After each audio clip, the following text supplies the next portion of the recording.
Rolling Dice and Taking Names is sponsored by The Broken Token, creator of high-quality gaming accessories and storage solutions.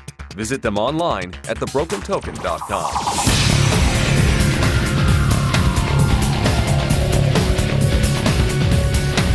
Hey y'all, it's time for another episode of Rolling Dice and Taking Names. Today the guys bring us a Flying Squirrel segment and a comparison of Keyforge and Warhammer Age of Sigmar champions. What is this? And they talk about lawnmowers? Boy, this show really is hurting for content. Welcome back to Rolling Dice and Taking Names, proud member of the Dice Tower Network. This is episode number 151. We're coming back after Gen Con. Kind of a letdown now, but that's all right. I'm Tony. Wow. That really makes people want to listen, don't they? This is Marty, by the way. Come on, man. I mean, we've just survived Gen Con. We've got a week back, and we're back recording after our... I'm out of my element. I need to be up at 1 a.m. to record and show enthusiasm. I mean, let's face facts. We got into a rhythm.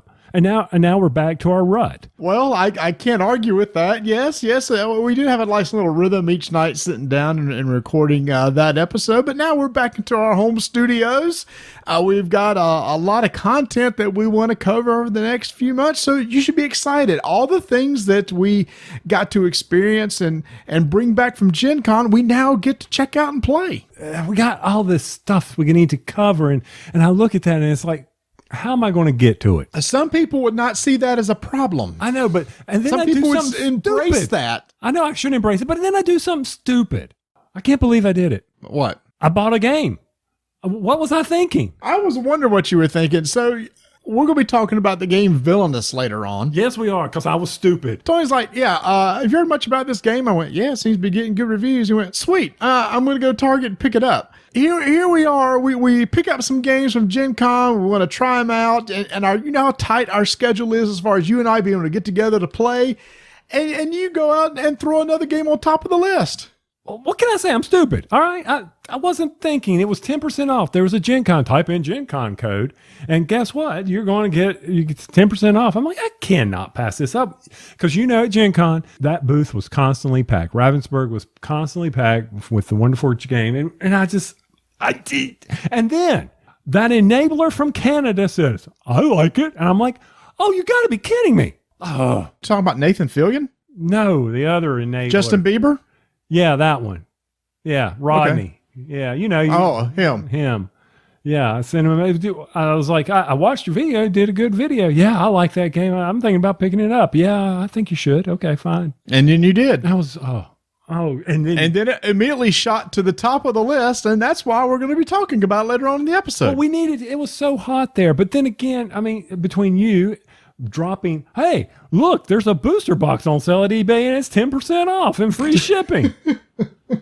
I'm like, oh my gosh. Okay, touche. I'll give you that. You saw a 10% off coupon at Target, and I had a 15% off anything coupon on eBay.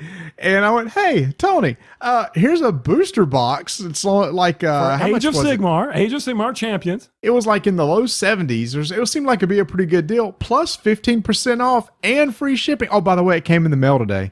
So you and I now need to hook up. We basically have not one, but two booster boxes you and I need to sit through, open, and sort, just like the old days. And when am I going to get to do this? I got to pack. I got to get ready for my big trip. Okay, well, we'll have to find some time, do it along with all the other games that we got to get together and play and talk about too. Okay, so this is going to jump right into our sweet spot.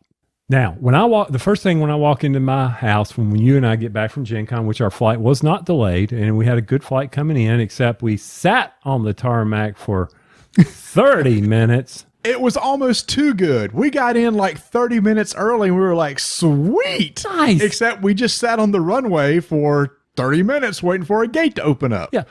Folks, I'm sorry to inform you that there's a traffic jam at the airport. They're planes. Move them. I appreciate them being safe, and making sure we made it to our gate safely. And I mean, but we sat there. It was like we were sitting on 485 in Charlotte, North Carolina in that traffic jam, but we were at the airport waiting for the planes to move in and out. Yeah, we're back to normal. I'm grumpy. Wow, you ain't kidding. Man. Yeah, Grumpy Tony is back. So wait a minute, you said that brought up a sweet spot. Then you went off on this squirrel moment over here. I can't help it. So I walk in the door, and my family, hey, I'm home. Buy a mower. Huh? Wow. No, like welcome home, Dad. Wait a minute. I remember right when we pulled up to your driveway, you said, "Oh, sweet, the yard's been mowed." Yes, the yard was mowed.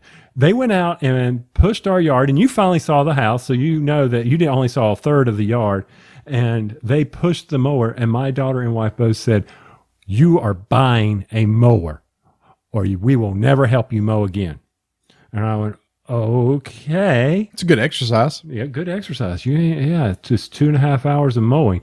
And I was like, all right, I'll take care of you. So I did it. I took the plunge. See, once again, you're an enabler because you went and bought a new mower. Well, no. Hold on. Back up way to earlier this year when you were talking about lawnmower podcasts. Why didn't you buy one then when you were doing all this research? What do you know most about me? Oh, you have... buyer's remorse. Buyer's remorse. I couldn't think of the term. You got buyer's remorse big time. You have buyer's remorse before you spend the money. I do, because I think something better is going to come along. And therefore, I don't pull the trigger and buy something unless it's for a new board game at Target for 10% off. But anyway. Right.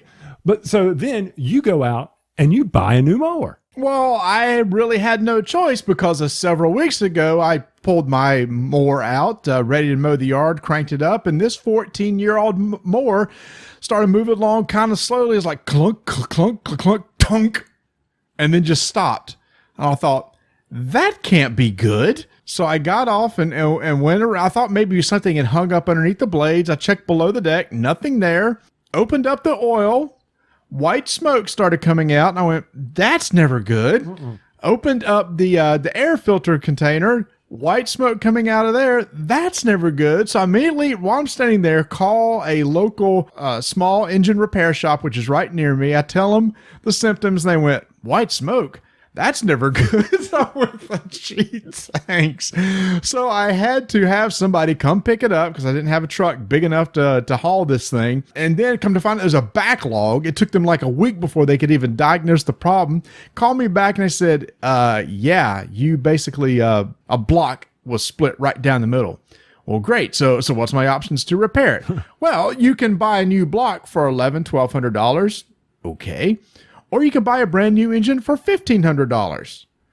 Okay. And I said, well, if I was to get another zero turn radius mower, what would you do if you owned it?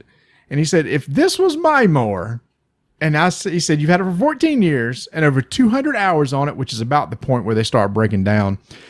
He said, how's your transmission? I said, it's been fine so far. He said, well, that would be the next thing to go, and that's probably a $1,500 repair. So he said, personally, I would probably just buy a new mower. So he was the enabler. For you. The guy gave me advice and said, you know what, you can risk it, but he said, just know in 3 or 4 years, if your transmission goes out, you're going to be spending another $1,500. So you might as well spend $3,000 and just go ahead and buy a new mower. And you did. You went out, bought a new mower. Oh, reluctantly, I did not want to do that. No. I did not want to go in there and spend $3,000. I didn't have $3,000 just lying around for a brand new mower. Well, of course you didn't. But then again, you also, think about it. $3,000 as I drive down the street can buy me a used car in some places. Well, then I had buyer's remorse afterwards for when I talked to Vanessa and she said, how much was it? And I told her. And she said, oh, wow. I said, yeah. I said, I guess I could have got a lawn tractor for like $1,800. And she kind of looked at me. She's like, why didn't you just buy a regular lawn tractor for $1,800? Then I had buyer's remorse. I went, crap, I probably should have just got a regular lawn tractor. Well, okay. So I've been, of course, testing them all out, sitting on them and all. A lawn tractor, have you ever, I'm sure you've sat on one, haven't you? Oh, yeah. I don't like where the steering wheel is. It's like I could steer it with my knees or something. Yeah. It's right there in your lap. I agree. So the next week I get on and I'm going, fine. I've decided I'm going with the Troy-Bilt Flex system. I know Lowe's has got it on clearance. You can't get them in store, but a buddy down the road, he bought one. And he said, just call them. call up Troy Belt and tell them you want to buy their Flex system. Don't order it online, but you have to call them. I said, why is that? He says, because every part you'll get you $100 off. I said, say what? He says, that's right. Call them and you can get $100 off on every piece you want to add with this Flex system. So I called her up. Sure enough, she's like, you can have $100 off on the mower base. You can have $100 off on the aerator. You can have $100 off on the leaf blower that you can attach. You can have $100 off on the pressure washer. And oh, by the way, if you order the dethatcher, it costs $99. It's free. I'm like, really? And she goes, yep. I said, sign me up. It'll be 10 to 12 weeks of delivery. I said, okay, I'm ready for this thing to get here. So I've been reading up. Hopefully it'll get here before I go out of town. And if not, Rebecca's got to lift it off the truck. Then that'll be a challenge. What's a Flex system? The Flex system, okay, go back and listen to the previous episodes. But basically, a Flex system has a power unit base where it has the motor, the Briggs & Stratton engine on it. Okay. And then you just attach parts to the front of it, and it has a drive shaft that connects. So think of it like a robot where he hooks into an arm. So do you sit on it? No, it's a walk behind self-propelled. Oh, gotcha. Okay. Yeah. Okay, I see what you're saying. Yep. So, yep. I got all these tools. And then Donna looks at me and goes, I understand why you got it because I told you to, but what are you going to do with all that stuff? Yeah, I was going to say, where are you going to store it now? One challenge at a time. Is that another podcast? Is that like where to store your lawnmower podcast? Somebody doing an episode on that? It goes to where we were talking about our Gen Con episode was how to pack. So now I got to figure out how to pack all the lawnmower crap into my garage without taking up space. So I got to figure all that out. Probably build some shelves or something. I don't know. I'm not really worried about it. But you know what? What? I'm tired of talking about lawnmowers because... Oh, and people are sick of hearing about it. I know they are. Almost guaranteed. It's like, so far, this entire episode so far has been skip 30 seconds, skip 30 seconds, skip 30 seconds. Still lawnmower, skip 30 second. Troy Belt, skip 30 segment. Flex, skip 30 seconds. You know, if they put it on 2.5 speed, they'd already be done with it. But you know what I did forget to do? What did you forget to do? You know, this is episode number 151, 2 Steps Behind by Def Leppard. It is. I forgot Two to say steps that. behind. Mm-hmm. 2 Steps Behind. And you know what? I can't picture that song in my head. It was one of their later ones, and I was listening to it, and what was unique about it was released in 1993. Oh, yeah. I didn't even realize they had an album after Hysteria. Yes. That was their last big album, and I guess one came out, but it didn't really take off, so I guess that's why I missed it. Yeah. So, and I tied 1993, you know I always tie this stuff together, to the initial release of Magic the Gathering. Uh-huh. Which is another part of our segment where we're going to talk about Keyforge and Richard Garfield. Yes. Tying it all together here. And 2 Steps Behind, if you listen to the words, they talk about magic. So I'm just telling you, I tied it all together somehow. Don't ask me how I just did it. I thought 2 steps behind was the fact that, you know, you're like behind your lawnmower and you're like a couple steps behind it. That would work too. I like that. And we were 2 steps behind and jumping on the magic train too. So either way, it all works together. And do we not still to this day thank our lucky stars that we missed the magic train, because probably neither you or I would be married and would be living in some shack somewhere sitting on stacks of magic cards that we wish we had sold many years ago. Yeah, you're an enabler. Well, see, in 93, let's see now. I was Oh, you had been married. You just got married. Mm-hmm, and you would have been too. Yes. Okay, so we would no longer be married. There you go. Because of all the magic cards that we had.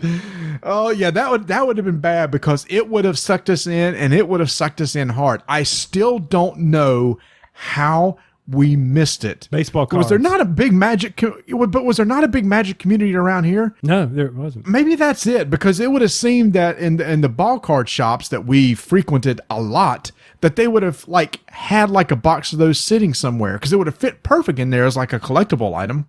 Right, but I don't remember them being there. You know, I just remember the baseball cards, and they didn't have any of that. I don't even know where we would have gotten it in Charlotte at that time. A little side note, I do want to say, just speaking of Magic, if nobody has, that's really horrible English. If you person listening, or you, Tony, have never seen a YouTube show called Spell Slingers that's on Geek and Sundry, which is a little like 20-minute Magic show, Magic the Gathering show, where a guy named Sean Plott, or he's otherwise known as Day 9, he was a professional esports guy, he's really into the card games and video games and stuff, host a show where guests come on and they play Magic.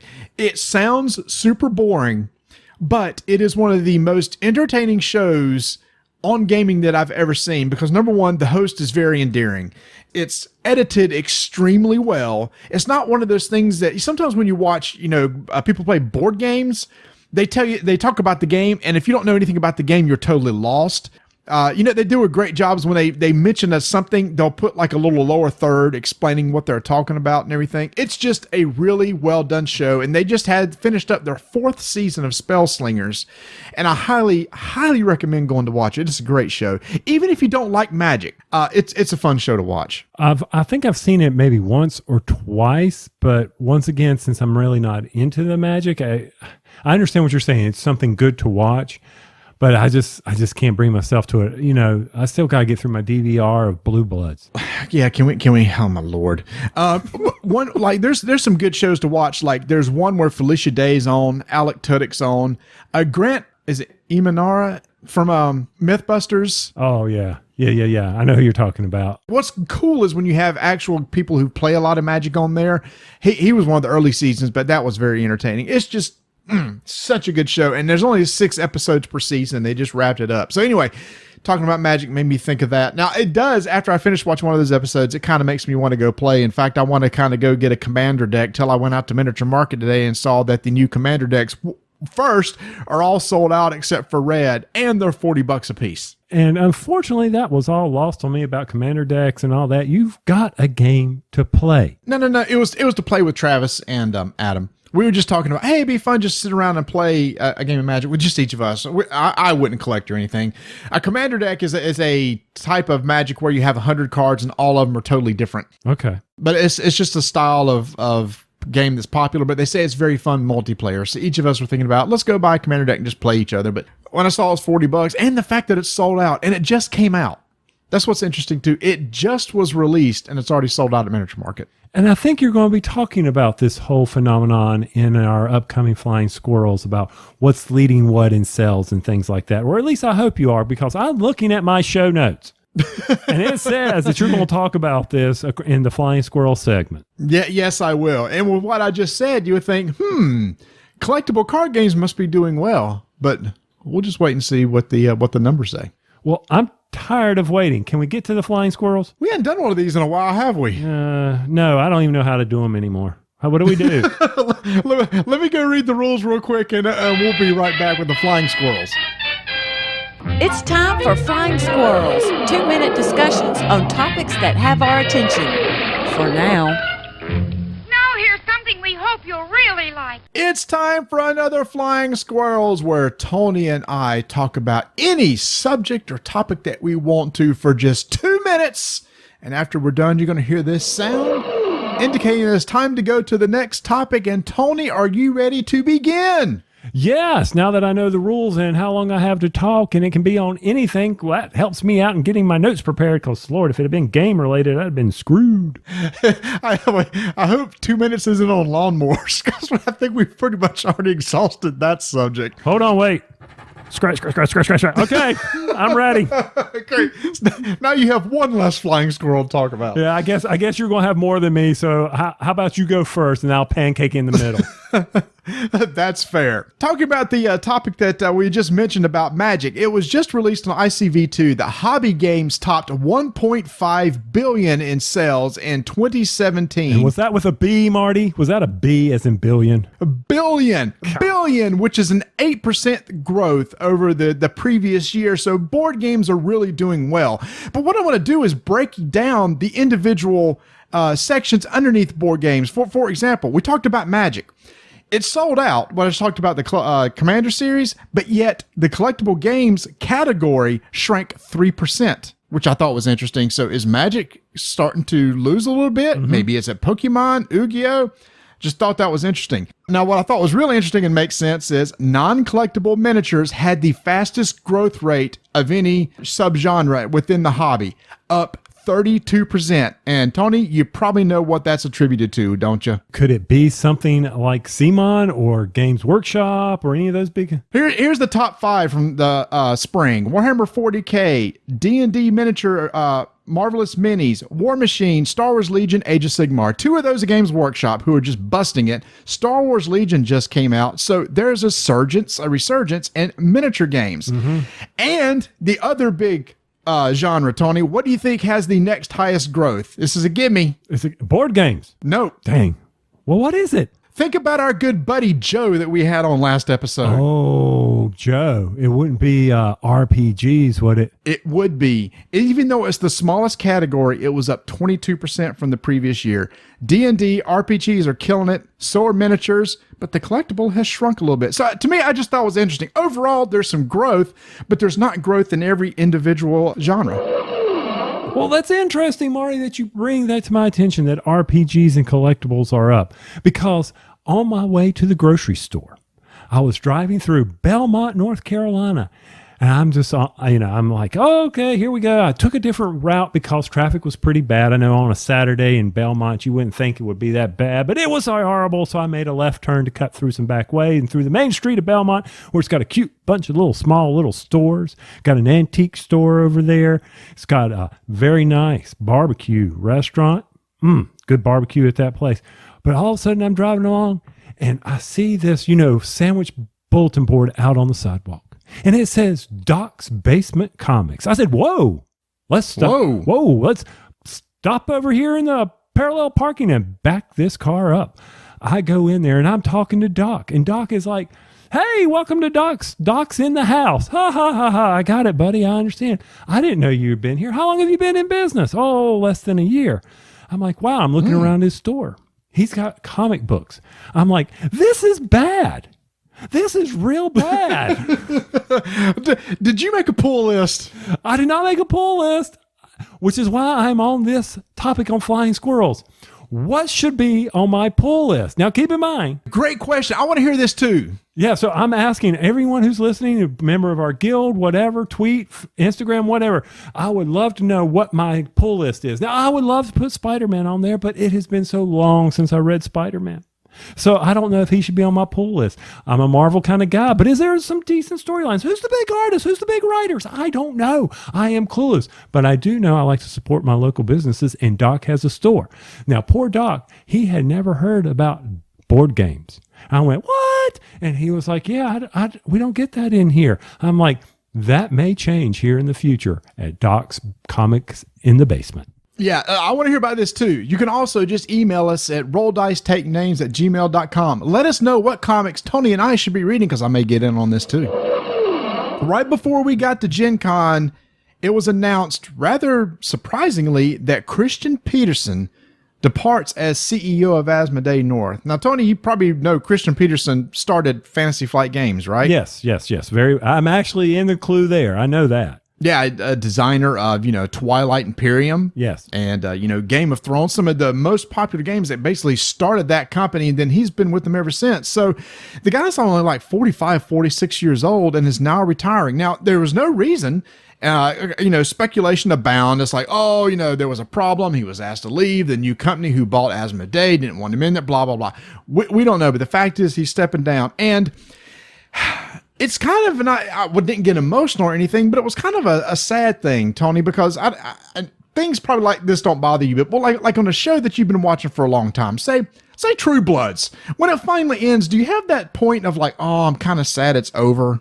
Yeah, you do. You kind of like, that era is gone. Yeah, well, so I'm the same way. So it was like, I'm kind of a letdown to see him go. It's like the end of an era, because we've played so many Fantasy Flight games. And to be honest with you, Tony, when we went to the Fantasy Flight in-flight report, he used to always lead those. Yes. I thought for sure he would have been there for the very last one, and he wasn't.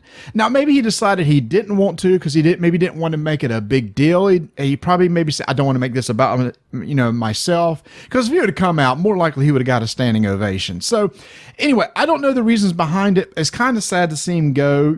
One time he made some great games. I bet he doesn't disappear. I bet he's going to come back in some shape or form somewhere within the hobby. Don't you think? I think so. I just wish him luck, and I hope he has good medical insurance.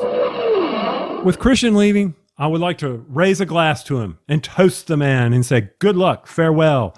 Hope you find something else to do in the board gaming. There it is. There's toast. With an RDTN mason jar, which you can still get at podpledge.com/RDTN. Hey, we don't need a commercial during my 2 minutes, okay, big boy? So anyway, the reason why I bring this up into my 2 minutes of a flying squirrel is just recently we met over at the Draft Mechanic Meetup when they're celebrating the end of Gen Con. They said, come and see all the games we got at Gen Con, and they invited everybody, and we showed up at Good Cider.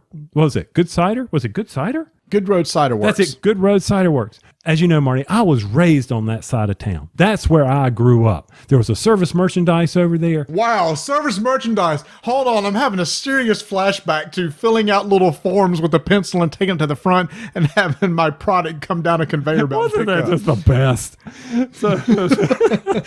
So anyway, so I said, Rebecca, I have no idea where this is. And you've been in Charlotte for a couple of months now. She goes, I know exactly where that is. And I said, that's sad, but that's okay. She said, I'll go with you, Daddy, because I want to go over there. And I'm driving back in there. And I'm like, oh my gosh, look at all these distilleries, these cider places back in here. This used to be like a barefoot archery store. Like I said, service merchandise, a whole bunch of other little places. And now there's nothing but cider places and all kinds of stuff. And she goes, well, Dad, there's over 50 in Charlotte, and a lot of them are just in this area. I'm like, how do you know this? She goes, it's just the thing to know. And I'm like, oh my goodness, I did not know that. Breweries are the thing now. Craft breweries are a thing, and they're kind of all over the place. Well, to wrap this all up, thank you, Draft Mechanic, for hosting a lovely event, and we really do appreciate it, and that was an awesome place. Yeah, Jake and Danielle do a fantastic job. If you've never checked them out, make sure to go check out the podcast Draft Mechanic, where they talk about not only board games, but draft beer. They know their stuff, Tony. They know where these breweries are. Thank goodness. So we just talked about FFG a second ago because we went to the in-flight report. One of the big reveals at that event was Keyforge, a game that we've talked about, and we're going to be talking about again later in this episode. The thing about Keyforge is it's using this unique game system, which is basically every deck that you get is unique. Tony, did you see the bomb that FFG dropped today saying, oh, that unique game system thing, that's not just for Keyforge? You mean the bomb that was dropped on August the 13th? No, I did not, Marty. What was it about? They're announcing a game called Discover Lands Unknown, which when you first read it, Tony, it kind of reads like a survival type game, somewhat like Robinson Crusoe. You play as a character. You've got to go out during the day, collect supplies, wood, food, etc. At night, you got to weather the elements, animals, and stuff like that. Different characters have different roles. It's a semi-co-op. There could be some co-op stuff. There could be some competitive stuff. But the big draw is, Tony, every game that is sold is unique. It's different in some way. Not everybody has the exact same type of character cards. Not everybody has the same event cards. Not everybody even is in the same location. Some of the places are desert. Some are the Arctic areas. Some are in a island like Robinson Crusoe. So when you buy a box, you have no clue where your adventure is going to be. You have no clue what your scenarios are, but guaranteed it will be different than somebody else's. Interesting. Does that grab you? In a way. Does the idea of the fact that if I buy it, it could be different than the one that you have and we could trade and play and have a different experience? That's exactly what I'm thinking. I'm thinking that very same thing, that mine's going to be different than yours. I'll know how to play it, but I'll have a different adventure without buying an expansion. It's technically all I need is your event decks. Hey, I've got a secondary market here. Buy my event deck where I could trade it on BGG. Yes. Not the event deck. You got to do the whole board game. Everything could be different. The tiles, the cards, everything. Yeah, okay. That really grabs me. Just don't make me buy another one. Well, there you go. Well, it sounds like they may have a hit on their hands. So if you want to find out more, go to the FFG site, Discover Lands Unknown. First off, where is my Superman 1000? I told you to pick this up. This was 15 episodes ago. Where is it? Did I buy you one? Because I bought a lot. I didn't know if you bought one or not. So when I was at Doc's, I picked up a Superman 1000. Now, he had a bunch of variant covers. Yep. And he said, oh, here's the original. It's $7.99 versus these that are $10.99. I said, sold on the $7.99. So some have gone to $10.99? Yes. Because I bought like 4 different versions. Well, I was looking at the one that had the white cover, and I'm like, this is boring. Why is it $10.99? There's no art on it. I didn't get that one. Okay. I got the ones that were like, each one represented a different decade. There was like ones from the 40s, 50s, 60s, 70s, 80s. And it was like an homage to that particular decade. I got one for the 70s, one for the 80s, and I actually think I got one from the 30s or 40s. Okay, that's a money grab. I got the original, the 30s, where he's standing there doing the Superman pose. I know which one you're talking about. And you also, I'm going to something else that I was hoping I'd get a chuckle out of you for Superman pose, but it didn't happen. But, well, a good friend of ours will know what I'm referencing. So anyway, that's a little hidden message for somebody. Never use inside jokes. I know you're not supposed to, but I had to on this one. So I asked him, I said, a good friend of mine gave me a Spider-Man 300 that's got McFarlane's signature into it. He says, oh, that is so cool. And I go, I was thinking about having it graded. He says, don't. Unless you got a picture of McFarlane signing that, it's a bad mark on that comic. He says, just enjoy it. I said, okay, Doc, appreciate the advice. Doc's going to be seeing me a lot. This is not good. Oh, that stinks. That makes me upset. Now I wish we hadn't bought one with the autograph on it. That's all right. He said, enjoy it while you can. I said, I will. So, Tony, you mentioned earlier about going to Target to get Villainous, which we're actually getting ready to cover in our next segment. And I guess I don't know if we said or not, that Villainous is exclusive with Target, correct? The only place you can get it. That is correct. You can only buy it at Target. Yeah, so get this. Did you see where Target now is going to have 95 exclusive games in their store? Yeah, I saw that. That's interesting. Yeah, it is, because with Toys R Us gone, Walmart doesn't carry a lot of hobby style games, so I guess Target sees there's a market here. I mean, Target for several years has had things like Pandemic and some of the Ticket to Ride and stuff, haven't they, on their shelves? And then Codenames, the late night Codenames, that was specific to Target. Chameleon, we've covered. All that was at Target. Yeah, they had that.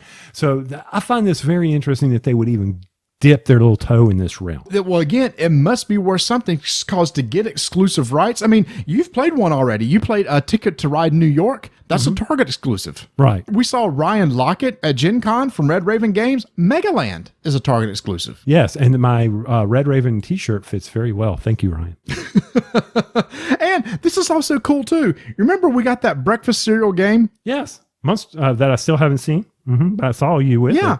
Yeah, so they have games coming out that are Target exclusives. Brady Bunch, Bob Ross, Home Alone, and the breakfast cereal games. Okay. To get a Red Raven game exclusively for Target, to get an exclusive Ticket to Ride, that's a pretty big deal. So if you're looking for some exclusive hobby games, you can now go to your Target and pick up some decent games. Well, you always could. Ticket to Ride, Pandemic were decent games, but I understand your point that it's amazing that they are able to do that in this marketplace.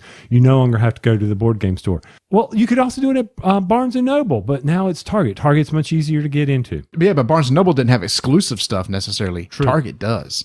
And in fact, let's go ahead and talk about one right now, Villainous. 5-minute initiative begins in 3, 2, 1. There were a lot of hot games at Gen Con, but one out of nowhere, Villainous. This is a wonderful game designed by Prospero Hall. So when I got back from Gen Con, I pulled the trigger. I had to buy it because I had heard so much. It was on sale, and Marty and I sat down to play it. And one of the things that stuck out to me about this game was how you win. There are 6 villains in this game. You pick one, and each villain has a different way to win. Now, Marty, how did that strike you? Did you like that? Well, remember, I like anything with asymmetric play, True. right? I mean, that's one thing I like about Gaia Project Terra Mystica. It's one thing I loved about Netrunner. When people are doing different things on their turn, and the next time I play a game, I could kind of be playing a totally different game, then it's going to appeal to me. And I was wondering, okay, how different are the villain activities or goals be? But they're actually pretty different. Yeah, their winning conditions are really different. I mean, the turn is real simple. You move your villain on his own player board. You do the actions that you land on, and there could be 4, there could be 2, depending on if you're being messed with by other players with the Fate deck, which we'll talk about. And then you build your hand back up to 4. That's it. That's all there is to this game. But actually, when I first started thinking, how much depth is there? There's some strategy in here, especially on your turn of being able to manipulate your board. For me, I was like, I've played it a couple of times and I'm like, okay, there's more to this than I first thought. And I really enjoyed it. Now, I will say this, though, about this game. Even though the villain win conditions are different, one thing that we did notice in all the decks was the fact that all the cards were very similar in their text, in their effects. If you remember that? Yeah. It seems like everybody seemed to have a card. It's like if somebody else like kills a hero with the strength 4 or more, you get something, right? Mm-hmm. Everybody kind of has something like that in their deck. And you're right in saying that there was a little more strategy than what I thought, because as you said, there's 4 slots on the board, and you have to move your character pawn to a different slot. Mm-hmm. And each slot has a different combinations of actions. And depending on what you need to do, you need to find the slot that has the right action. Maybe you want to gain credits. Maybe you want to use some of your villains that you've put into play, or your allies that you've put into a play to attack heroes that are trying to thwart you. Or maybe you want to activate some of the abilities on the cards that you already have in play. Maybe you need to move a hero or a character on the board of one of your allies on the board around. It just depends on what you need to do, which will decide how you're going to act each turn. Now, I talked about the Fate deck a little bit. The Fate deck is specific to you. When you say, I'm going to play the Fate action, I can pick someone and I can take 2 cards off their deck and decide which one I want to give them. And what that will do is it could possibly block those actions that the person can take at the top of their board. And that's why a person will need to vanquish a hero, because if he doesn't, he loses those actions. And let me tell you, some of these characters, like I played Prince John the other night, Marty, and one of the things was his was win with 20 power. He has a card that says, hey, for every hero, you get 1 power. So if you play a bunch of heroes on me, oh man, you're going to help me make my winning condition. So when to play that Fate and onto who is crucial in this game. But at least I like to think that you can't gang up. Once you've picked somebody to play a Fate on, they can't be played on again unless somebody else has done it. So you can't like pick on one person. If I've played a Fate on you, the next person can't do it on you again. They must pick somebody else. And there's a little token that you pass around to indicate that. But Tony, I was really surprised how different each of the villains are. So for example, I played Queen of Hearts, and they're very thematic. So with the Queen of Hearts, she wants to play croquet. And you could put guards into play as your allies, and as you can activate those guards to turn them into wickets. And I have to have a wicket in each of my slot, and then dig through my deck to find a card that says take a shot. And when I do, I try to make sure that the strength of all my wickets are going to be higher than 5 cards that I draw off the top of my deck. And if I do, I win. But that's very different than, say, somebody else's, like Maleficent. How you say it? Maleficent.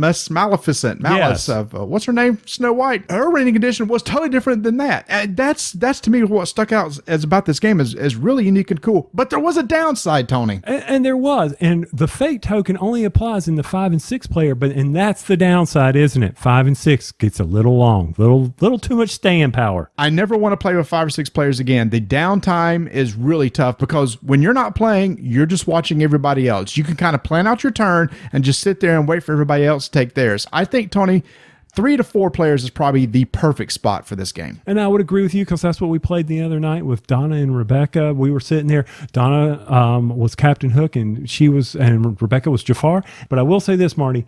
This game is ripe for expansions. It's going to stay on my shelf. I can't wait to see what they do with it. And for me, while I think it was a very cool game, I'm not sure that I would get it to the table a lot. I don't think it needs to be on my shelf, but it's one of those I would definitely play anytime somebody brought it on the table. That's Villainous from Wonderforge Games. 5-minute initiative is complete.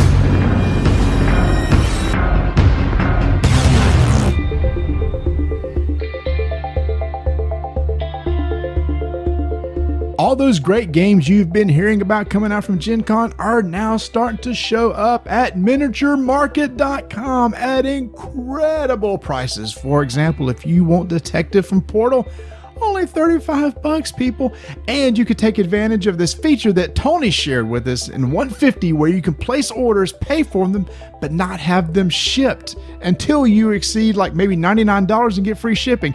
Tony, I found out a co-worker of mine this week has done that. He's placed like $60, $70 worth of orders, paid for it, but it's just sitting there until he adds another 30, 40 bucks later on so he can get the free shipping. So if you're willing to do that, you can take advantage of paying for something now, and then when something comes out later, add it to the existing order and have it shipped to you for free. And all that's available to you at miniaturemarket.com. You are such an enabler.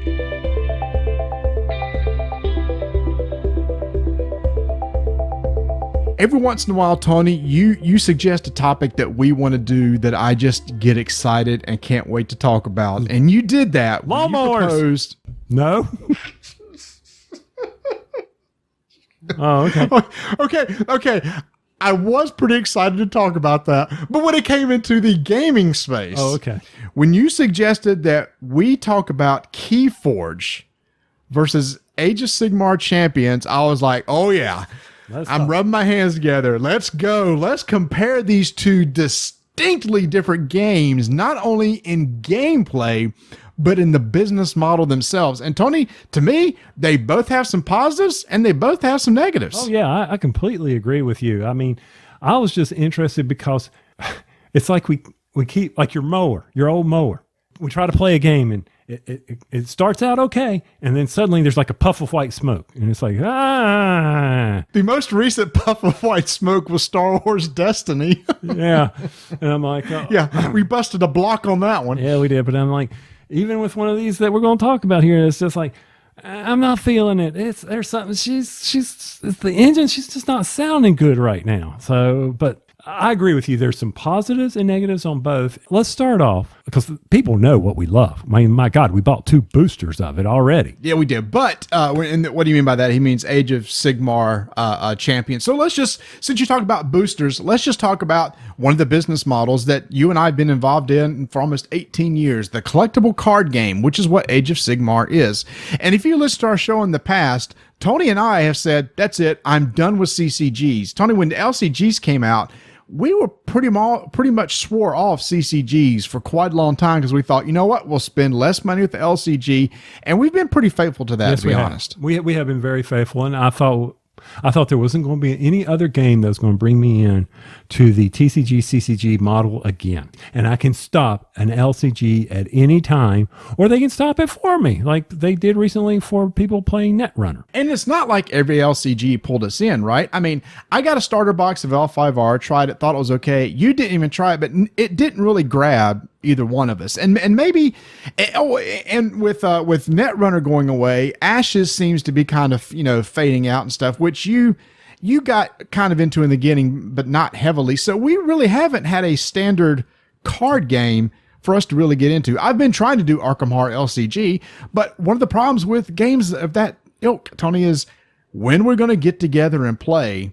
And we're actually going to get to one of the reasons why Champions caught our eye, because it's actually going to be easier to get together and play, or not get together and play. Exactly. I just have to be online at the same time, and Lord knows that can easily be at lunch. Even when we have our lunches, we can sit there and with our phones out and play and not talk to each other and just play on the phone. There you go. We don't even have to bring our cards. Yeah, but so we haven't mentioned it, but if you listen to our previous episodes, the Age of Sigmar basically has an app that goes along with it, a partner app. And when you get the cards, you can scan them in. And I must say, Tony, have you done any scanning yet? Oh, yeah. We talked about that on Gen Con. It was so easy to scan. Just whoop, done. Yeah, so when I got home, I wanted to scan in the rest of my starter decks. I basically put like 2 rows of 10 and just took my phone and turned it like landscape and just started sliding it, going over the top of the cards. It would just pick up each one as I went and sucked it right in. No problem whatsoever. Takes no time to scan in cards, which is I'm not fretting too much about these booster boxes that we got to go through, because scanning in cards is easy. And then once you have a library in your app, then you're able to play the game. Now, the app right now is in the released app is only for scanning in, but there's a beta version that I just got today, Tony. Ooh. They sent us keys. They sent me the key for your Android, so we need to get that fixed. But I got an iOS key to play on my phone, and they have an AI mode. Just came out. So I was playing today against the AI, and I must say, Tony, the user interface is pretty darn intuitive. You play portrait-wise or long-wise, and what happens is there's 4 lanes on each side. and you deploy your cards, and that's how the board's laid out. So you don't play landscape. I understand portrait and landscape. Thank you for explaining. I do. Portrait is way straight up and down. Landscape is long ways, like side to side. I know where portrait. Yeah, it's up and landscape. Yeah, I mean, I think I know where that is on Microsoft Word. How to print portrait and landscape. I'm with you. I'm good. It's portrait. It's portrait. That's what I'm saying. Which is unusual, but anyway, because most games are landscape. So I can understand your but need. not this one. But not this one. This one. This one's actually portrait. Oh my God. But it actually makes sense because of the lanes and how you put your cards into play. Oh. So it's you got your cards at the bottom. You pick which one you want to play and you put it into play. So it's very straightforward. The AI beat me. I didn't do so well. The big thing is, and they're in beta, and I've already responded with 2 feedback comments. For those of us with older eyes who actually had on reading glasses, I still had trouble reading the font on the cards because when I select the card to read it, it doesn't blow up to the whole screen, Tony. Ooh. It only blows up to like a third. And on some of the cards on Age of Sigmar Champions, you know how some of them have a black background with white letters? Mm-hmm. You can almost forget reading it. I mean, I was really struggling to say, is that rend? Is that remove? You know, I was struggling to see what that card actually said. So I hope that they make the card bigger, because when you're using the app to look at the individual cards in the library, the card blows up to the full screen. So that was my only knock on it. But back to the beautiful thing about this is when it's in full release, Tony, you and I can actually play online, which was a selling point to us. That to me is one of the selling points. The other item that.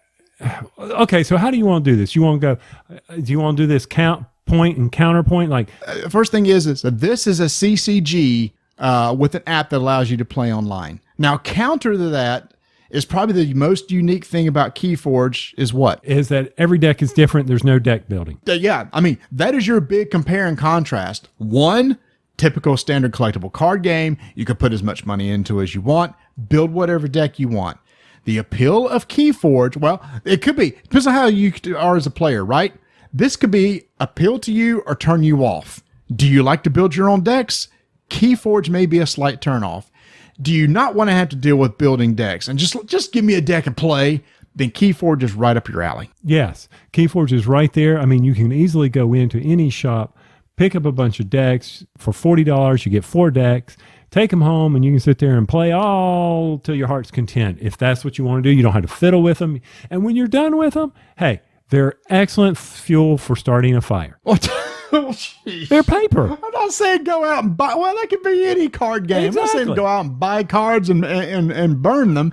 But there is an appeal to that. There is an appeal of, let's say there is an organized play event, which they've talked about is going to be coming out, to where, hey, let's go to Carolina Tabletop Games. Marty and Mark and Nate and Tony, they're all going to be there. Everybody chip in $10. Everybody gets to pull a deck, open it there, and play a little tournament. That sounds like fun. There's no setup for that. There's not having to, what am I going to need to build? There's no net decking. And by net decking, I mean there's not going on the internet and seeing what the best decks are and seeing how to build my deck. So you remove all that. You just go in and just play a game. Yeah, I agree. So that's a positive. That's actually that, and I think that's a big positive because you don't have to stress about it. I remember going in with our Netrunner decks, even with an LCG, and somebody may find that one thing that was like how to scorch earth you or something like that. Here in Keyforge, you can't really prepare. You don't know what you're getting. I can just see us sitting down there, opening our decks, going through the cards, see what we've got, so we know what strategy we need to run if you have time. I mean, that could be part of the organization. Hey, everybody is on the same playing field here. You don't know what you got. And then next round, everybody swap your deck to the person on your left. They get to play. Oh my gosh. Actually, that would be a cool idea, wouldn't it? Yeah. Oh, wow. I hadn't even thought about that. That's what I'm here for. That's a great idea. It's like, yeah, so you just killed me with that, your deck. Guess what? You're passing it to the left now and taking the one from your right. Yeah. I don't know if that's going to be a format, but that's a great idea. Well, I mean, it could be. You just turn in whoever finished lost. And whoever won, all those decks swap, and then you play again and see what happens. Who knows what it's going to be. That's a good idea. But here's the thing. Some people will say, I'm not thrilled about that. I would rather build my own deck what you could do with Age of Sigmar Champions and personalize it. I heard something the other day that said lots of times games appeal to people when they're personalized to you. So you have a personal investment when you build that Netrunner deck or Ashes deck or now Champions deck. If you don't net deck it and you spend time on your own trying to come up with the combos and everything, there is a satisfaction of going in with this deck and doing things with it and making things synergize that you will not get with Keyforge. So if that's an appeal to you, then Keyforge may be a letdown. Now, for me, though, there is one big letdown when it comes to Age of Sigmar Champion, and that is chasing the rares. Hated yes. that. Hate. Yep. That is, I know hate's a strong word, but I do. I really do hate that secondary market of everybody trying to get their rares, their uniques. But once again, that will keep me out of, say, a tournament for Age of Champions Sigmar, Age of Sigmar Champions, thank you, if that begins to develop, like you said, the net decks. So for me, that is one of the big negatives on a CCG that I'm like, okay, I don't have to worry about that with Keyforge, but man, I really have to worry about that if I walk into a store or to a tournament and all of a sudden I'm battling someone who has, I don't know, 3 mega-sized stomping orcs or something. I don't know what the rares are, but that is a concern of mine with any CCG, TCG. And which is probably why you and I are probably at the point that we, with Lord of the Rings, you and I were like, I don't want just one of every rare. I've got to have 4 of every rare, right? Because I want to be able to build. Well, I need 4 R1s, which at the time was a huge, expensive rare card. Got to have 4 of those so I can make any deck I want. Luckily, I think you and I have matured enough to the point it's like, we're not going to do that. But yes, there is the temptation to do something like that. So the business models are totally different. Different types of people will see as one thing is a positive, one thing is a negative, and vice versa. Yeah, and I mean, you're right. We're not going to do that. If I go into a tournament with that and I get my trounced, as long as I get a promo card, I'm going to be happy. Depending on what type of person you are, you may see one of those as an appeal and the others not. Now, obviously, because of this business model, Keyforge is way, way, way cheaper. Is it? $10 a deck? Yes. Okay. Let's say, do you really have to spend more than $10? No. Nope. No, you don't. You can just play that deck forever. And then when you get tired of it in 3 months, if you're still into the game, toss it. You're not out anything. You're absolutely right. I guess in theory, you could buy an Age of Sigmar Champion starter deck for $15 and never buy another deck. You could. But it's tempting to know that, I don't have to keep this deck. Keyforge is not even an afterthought. It's like, it is what it is. That's what it is. Yeah. I can't change it. So anything else on business model? No, nothing on business model. All right, let's talk about the games themselves. Let's remove the business model aside. Let's say that, Tony, you have a Keyforge deck that you really love, and you have an Age of Sigmar Champions deck that you really love. Talk to me about your thoughts on gameplay between the two. All right, so for me, Age of Sigmar, the whole card turning aspect, which we've covered before, is what's selling me on this game. I'm enjoying the aspect of rotating the cards, of getting the blessings. That whole concept in Champions is what's driving me to this game. I don't know why, but it is just so neat to say, he just played this spell that in 3 turns for him is going to do massive damage. I've got a chance to stop that. I like that. I can see it coming. I know what's coming at me. I'm all excited about that. Also, if I play my cards right and deploy my cards right, my champions will rotate, which will get me a blessing. I love the speed of this game and how quickly, I just got wiped out. I've lost all my health. Hey, you want to set it up again? Sure, let's go again and see how the cards fall. That's what is getting me with this game. And the last thing about Age of Sigmar, which is why I'm leaning this way, is the keywords. Keywords are in a, like you said, black background with white typeface, but there's not that many. Oh, thank you. And then you've actually got little reference cards that easily explain what each of those two do. So you've already said bonuses that I totally love too, or positives about it that I love. So I'm not going to reiterate those. I'm going to add in one thing also is the fact that there are 4 lanes in this game. The lanes are basically positional slots on the board. Before you, are they landscape or portrait? Hey, it's funny. The play mat you play on is actually landscape. Yes, it is. Okay, but in the app it's portrait. But that's a new tactical mechanic that you got to think about. Oh man, I have a wizard in this slot. I can't play a unit in front of it. I can only play a spell but dadgummit, this spell can affect people on the left and right of me, so I kind of want to put this here. I need to put this unit here in front of this champion to block him from doing something. So now position matters. We've already talked about this previously, but again, that's just another tactical element that I really, really like. And I'll say it again, and we talked about it in the last time we talked about it. No tokens. The only thing you need in this game is a life counter, and that is it. There's kind of our positives. Tony, what's some of your positives on Keyforge gameplay-wise? Okay, Keyforge. So you just rambled them off on Age of Sigmar, and now it's like, Maybe all the different factions can play well together.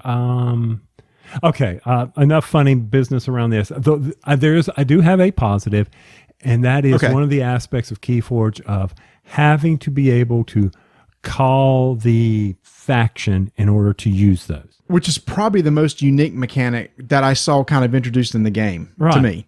And there's something about that. I don't know what it is, but it's the ability that, man, I need to really use the Martian guys, but I've got a lot of the fireball breathing guys, and I know that's not what they're called. But anyway, I need to get those out of my hand, so I need to call that faction so I could discard them out. There's a lot of strategy around there. Tactical, not so much, but strategy. How do I...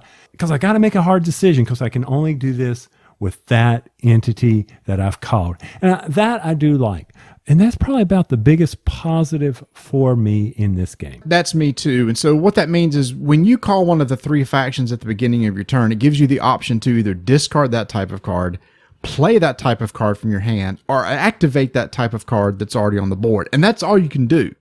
But Tony, I actually ran into a situation yesterday. I played, after you left the event from Draft Mechanic, Nate and I played. I taught Nate the game. I ran into a situation to where I could not get any synergy with any of my faction cards whatsoever. One of the factions I had, most of the faction I had in my hand was actions, which I really needed to play units. He was just building up units left and right. I kept having to call factions just to discard, to draw more cards into my hand. It just kind of snowballed upon itself. I appreciate what they've done. I kind of wish the discarding mechanic was not just the faction that you called. I wish there was an easier way to get rid of cards in your hand. Because typically when I've played, Tony, I've actually probably played more games of Keyforge now than Age of Sigmar Champions. Okay. Because a lot of people just been around me, been wanting to learn it and play it.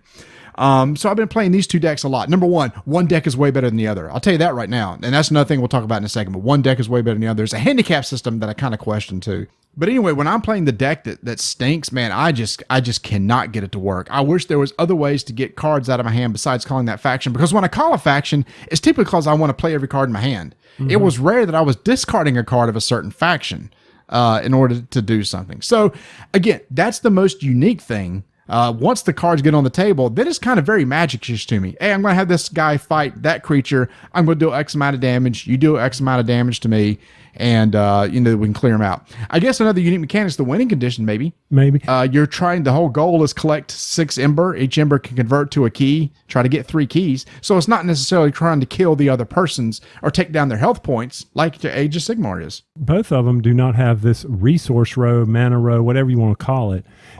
Both of them don't have that. Very good point. That's a positive to both to me. There's no managing of resources. You could play whatever you want on your turn. Age of Sigmar Champions, you could take 2 actions. Play whatever the heck you want. Keyforge, name whatever faction you want. Do whatever the heck you want with it. Throw it out there and go for it. That's exactly right. So that is 2 positives. So I think if as we look at both of these games, I'm like, okay, so what do I enjoy the most and why am I leaning that way? I think it is the rotation of the cards. Just the mechanic of Age of Sigmar is what's winning me right now. I've played Keyforge a lot. Every time I play it with somebody, they say it's either a good or a great game. I have never had anybody say they didn't enjoy it. And I keep coming back to what am I missing? Like I said, if a lot of people love the business model. Remove the business model. If I just look at the game individually by itself, okay, it was a decent kind of filler card game for me. At the end, I didn't say like, oh, cool, let's deal up and play again. But for some reason, Age of Sigmar, and maybe it's the depth, the strategy, maybe it just clicks with me a little more. When I'm done, I say, yeah, we're playing again. No, I understand, but I guess what for me, one of the biggest negatives for Keyforge for me is was something that's a big positive for Age of Sigmar. I talked about the turning, but it's the keywords. When we were playing Keyforge at the airport, you're going through the manual on the phone saying, okay, what does this mean? What does this mean? I know you're eventually going to learn them. But when I have 3 pages of keywords that aren't highlighted, well, what does this statement mean? What does this mean? What does stun mean? You're having to go back and learn all that. With Age of Sigmar, I've got a little sheet here, and actually the words are pretty straightforward. To be fair, though, and just totally being transparent and fair, the rules are online, right? We didn't have a physical copy. So when the game comes out, they may have reference cards for all that, right? True. So that may take care of that problem, but I see totally what you're saying, because there's a decent amount of keywords on Age of Sigmar too. It was just easier to find out what they meant. More so because we didn't have the rules readily in front of us for Keyforge. Okay. And you also need tokens in Keyforge. You need damage tokens. You need keys. You need Ember. Or a notebook where you can mark ticks. The core box of Keyforge for $40 will give you all the tokens that you need. In theory, you really don't need to even buy that, right? No. Use some glass beads like we used to use Lord of the Rings. Pay $10 and you've got all you need in theory. You're good. In the Keyforge, you can make your own. Most people probably find some way and do that. So, yeah, I mean, okay, fine. The keywords, I understand what you're saying, but I've been down that road. I think back even to our Lord of the Rings TCG days when they were, all these terms kept building and building and building, and where that eventually got to, that just got old to me. And maybe that's where I'm at. Well, I don't know that Keyforge, I don't know that had more keywords than that. Reap, fight, stun. I can think of wind on Age of Sigmar, wind, remove, rotate, forward. Again, I think it was just because they're easy to see what the definitions were. Fine. I'll step back. No, I'm just saying to me. But you're right. We did learn the game wrong first at Keyforge on how you did reap. Because we didn't fully catch that everybody could reap, but we got beyond that. So last thing, longevity. What do you think about longevity between Keyforge and Age of Sigmar Champions? Longevity, it's easy to see. They keep releasing new booster packs, right? New sets. Keyforge, I would assume it's new factions, maybe? Could be new factions, but they can generate a quadrillion decks, so they really don't need to. Oh, that's true. They don't really need to. But there's your longevity there. That's where there's a plus on Keyforge, where Age of Sigmar, which we have seen, whenever the initial base comes out and you start putting expansions in it, you're going to start having to mess up other cards, and you're going to have to hit them with the old, what kind of hammer was it? Well, it was called the Nerf gun, Nerf bat. Yeah. But I actually saw something else too, is you can get behind. So say 2 years from now, you say, I want to play Age of Sigmar Champions. Well, now you've got the same problem you have with CCGs and LCGs. Yep. Do you buy everything? How do you catch up? How do you make a competitive deck? It almost feels like with CCGs and LCGs, you got to be in with day one. That is the benefit to Keyforge. You don't have to. Yeah. A year from now, you could have never played, buy a deck, and you're as good as anybody else. If we keep talking, there's going to be a problem. I know. The more we're talking through this, we're going, Keyforge isn't that bad. Again, that's why I was just trying to look at the game by itself. If I strip away all the business model stuff and you just give me a deck of one and a deck of the other, I enjoy the game of Champions better. But I can see where the benefits of Keyforge are. So it sounds like to me, Tony, for those who are listening, I guess it just depends on what kind of player you are. Yeah. Probably one of these is going to appeal to you more than the other. Yeah. And for those of you still listening past the lawnmower segment, thanks for hanging in there. We appreciate that. See, we eventually got to board games. But the great thing is, $15 starter deck for Age of Sigmar Champions, $10 starter deck for Keyforge. You can try them both out and see which one you like. Soon the app will be out for Age of Sigmar if you just want to download the app. I bet the app will probably have a starter game in it so that you can just try the game against AI to see if you like it or not. So there you go. Age of Sigmar Champions is out right now. Keyforge will be coming out soon. If you know somebody that has one of the decks they got from Gen Con, go try it out. Let us know. Contact us on Instagram. Contact us on rivaldice.takenames@gmail.com, on Twitter, on our Facebook page, or our guild. Have you tried both? Which one do you like? Which one appeals to you?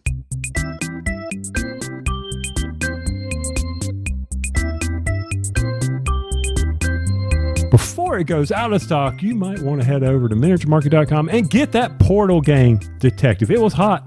650 plus copies gone at Gen Con. So how long will it last at your online retailers? I don't know. But be sure, this is the Portal ad, people. Pay attention. This isn't Miniature Market, but I'm just telling you, this is where you can get that incredible game by Portal Games by Ignacy himself called Detective. If you want more information on this game, this incredible game, Detective, by Ignacy, go to portalgames.pl/EEN, and his page is Portrait Not Landscape. I didn't know you were going to get all giddy about this Age of Sigmar Keyforge. I was giddy. I can talk about card games forever, man. You know that. I'll tell you what, you should have cut off that whole lawnmower segment. We should have just done that. You know? No sense in it. We should. You say only do the lawnmower segment? We could have done that. That's like a 15-minute show. That's what really people need to hear. But I know that we've got a couple big episodes coming up. Football season's on us. We're looking at games about football. Oh, yeah. We kind of teased it. We kind of teased it in our Gen Con episode. And guess what showed up at the house today, Tony? It wouldn't be a electric football set, would it? It would be an electric football set. Are the boys already playing it? We're playing as soon as I get off the recording. We're going to go set up and give this thing a shot. All right. Well, know the rules. Email me any electronic rules that there may be, or tell me where to go find them, and I'll start reading them. With that, I don't want to hold you up, man. How about you just keep rolling dice? And taking names.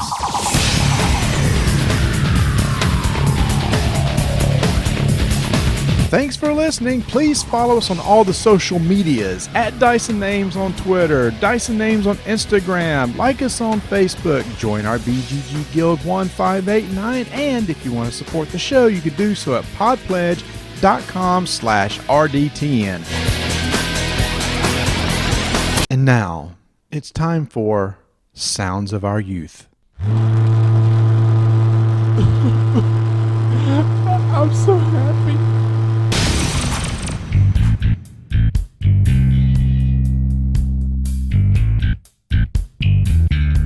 TheBrokenToken.com. You got that haul coming in from Gen Con, or maybe you've purchased 95 games from Target exclusively. Either way, The Broken Token has you covered for any inserts to help you make that game setup so much easier.